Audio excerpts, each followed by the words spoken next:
Last video में हमने dish washer का अनबॉक्सिंग एंड इंस्टॉलेशन किया था।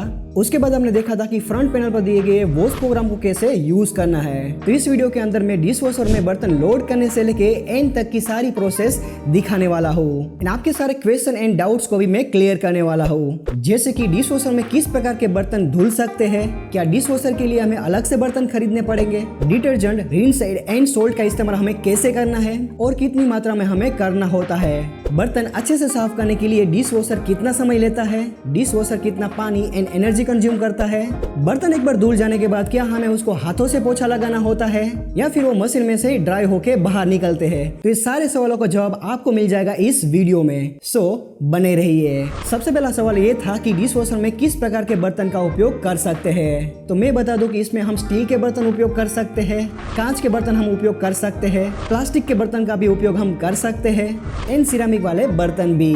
तो बेफिक्र होके सारे बर्तन का आप उपयोग करो, कोई भी प्रॉब्लम नहीं होगा। तो अब बात करते हैं कि कौन से बर्तन का हमें उपयोग नहीं करना है। तो इसमें सबसे पहले है एल्यूमिनियम के बर्तन। अब होता यह है कि जब एल्यूमिनियम बर्तन को हम डिश वॉशर में साफ करते हैं तो सफाई हो जाने के बाद आपको लगेगा कि अभी भी बर्तन पर जो है डिटर्जेंट रह चुका है। धुलने के बाद बर्तन सफेद हो जाते हैं या फिर उस पे काले धब्बे लग जाते हैं। अब ऐसा होने का रीजन है मशीन के अंदर का हाई टेम्परेचर। मैंने एक चीज नोटिस किया है कि जब हम हाई टेम्परेचर वाला वॉश प्रोग्राम को सिलेक्ट करते हैं तो बर्तन के साथ इस प्रकार के प्रॉब्लम मुझे आए हैं। यानी कि अगर आप लो टेम्परेचर वाला वॉश प्रोग्राम को सिलेक्ट करोगे तो एल्यूमिनियम के बर्तन भी अच्छे से साफ हो जाते हैं। लेकिन दिक्कत यहाँ पर यह है कि जब बर्तन ज्यादा ही गंदे होते हैं तो मजबूरी में हमें हाई टेम्परेचर वाला वॉश प्रोग्राम को ही चलाना पड़ता है। दूसरे नंबर पर है नॉन स्टिक बर्तन। अब इसके साथ भी वही प्रोसेस होती है जो मैंने आपको आगे बताया। एंड तीसरे नंबर पर है वुडन के यूटेंसिल्स। वुडन के बड़े बर्तन का उपयोग आप डिश वॉशर में ना करो तो ही बेहतर है, लेकिन आप छोटे छोटे बर्तन का इस्तेमाल आप बेफिक्र होकर कर सकते हैं। इन शॉर्ट हमें डिश वॉशर के लिए अलग से बर्तन खरीदने की जरूरत बिल्कुल भी नहीं है और डिश वॉशर कंपनियां अपने इंडियन किचन को ध्यान में रखते हुए ही अपने मशीन को मैन्युफैक्चर करती है। अब सेकंड पॉइंट के बारे में बात करते हैं कि डिटर्जेंट, रिनसाइड एंड सोल्ट का इस्तेमाल हमें कैसे करना है और कितनी मात्रा में करना होता है। ऑनलाइन मार्केट में तो कई सारी ऐसी कंपनी है जैसे कि हो गया Fortune, IFB, Bose, finish and Vim. इनमें से मैं रेगुलर बेसिस पे इस्तेमाल करते आ रहा हूँ फॉर्च्यून का, और फॉर्च्यून इस्तेमाल करने का सबसे बड़ा रीजन है इसका प्राइस, जो कि मैं इसका कॉम्बो पैक खरीदता हूँ जिसमें मुझे सोल्ट, रिनसाइड एंड डिटर्जेंट मिलता है करीब 500 रुपीज के आसपास में। जब से मैंने डिश वॉशर को खरीदा है तब से लेके आज तक सिर्फ और सिर्फ मैंने इस्तेमाल किया है फॉर्च्यून, जो कि मेरे लिए काफी अच्छी प्रोडक्ट रह चुकी है।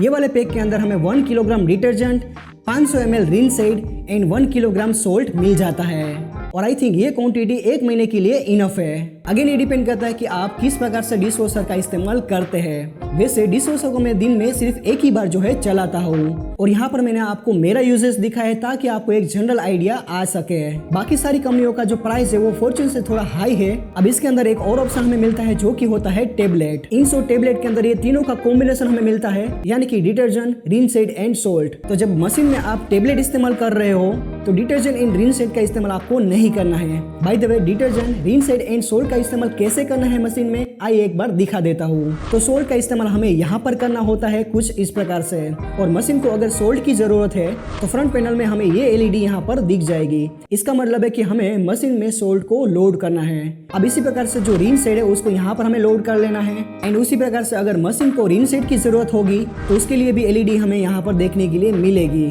अब डिटर्जेंट का इस्तेमाल हमें डेली करना होता है। अब ये वाले कंपार्टमेंट के अंदर डिटर्जेंट को हमें लोड करना है और इसमें हमारे पास 2 ऑप्शन होता है, एक है हाफ लोड के लिए एंड दूसरा नंबर पर है फुल साइकिल के लिए, और दोनों का इंडिकेशन आप इसमें देख सकते हैं। मतलब कि ये लाइन तक हमें डिटर्जेंट को भरना होता है। अब तीसरा सवाल ये था कि डिश वॉशर बर्तन साफ करने के लिए कितना समय लेता है और इसमें हमें कितना पानी लगेगा। तो नॉर्मली हम मशीन को इको मोड में ज्यादा चलाते हैं और इको मोड में 3 आवर्स एंड 42 मिनट्स लगते हैं। अब आप ये बोलोगे कि अगर मशीन 4 घंटा चलता है तो बिजली का बिल कितना आएगा। तो मैं आप लोगों को बता दूं कि जब मशीन इको मोड में चलता है तो ये सबसे लो एनर्जी कंज्यूम करता है और सबसे कम पानी भी इस्तेमाल करता है। और पानी की बात की जाए तो इको मोड में ये लेता है 9 लीटर्स। तो आप सोचो कि सिर्फ और सिर्फ 9 लीटर में इतने सारे गंदे बर्तन साफ हो जाते हैं। इन शॉर्ट इको मोड में पानी एंड एनर्जी ये दोनों का सेविंग होता है। इको के अलावा कोई और वॉश प्रोग्राम का अगर आप इस्तेमाल करते हो तो उसमें 9 लीटर से लेके 16 लीटर तक का पानी कंज्यूम होगा। मैं अगर मेरी बात करूं तो मशीन खरीदने के बाद बिजली के बिल में इतना ज्यादा डिफरेंस मुझे देखने के लिए नहीं मिला। तो अब हम बात करते हैं सबसे लास्ट वाले पॉइंट के बारे में। तो बात ये है कि जब एक साइकिल कंप्लीट होने के बाद जब हम बर्तन को बाहर निकालते हैं तो ये रेडी टू यूज होते हैं, मतलब कि बर्तन सूखने वाला काम अंदर ही हो जाता है। सिरामिक के बर्तन एंड खास करके स्टील के बर्तन धुलने के बाद जब आप उसको नोटिस करोगे तो बर्तन आपका टोटली जो है चमकीले बन जाते हैं। वैसे इतनी अच्छी सफाई हम हाथों से भी नहीं कर पाते हैं। इन शॉर्ट ये प्रोडक्ट वैल्यू फॉर मनी है। और अगर आपके घर में भी बर्तन साफ करने के लिए बाई आती है और अगर महीने का ये 2000 लेती है तो एक साल का हो गया 24,000 इन 2 साल का हो गया 48,000, यानी कि 2 साल में तो आप मशीन का कॉस्ट रिकवर कर लोगे और रोज का तमाशा इन नाटक से भी आप बच जाओगे कि तूने आज अगेन बर्तन ठीक से साफ नहीं करे। तो जाने से पहले वीडियो को लाइक शेयर एंड सब्सक्राइब कर लेना। जय हिंद, वंदे मातरम।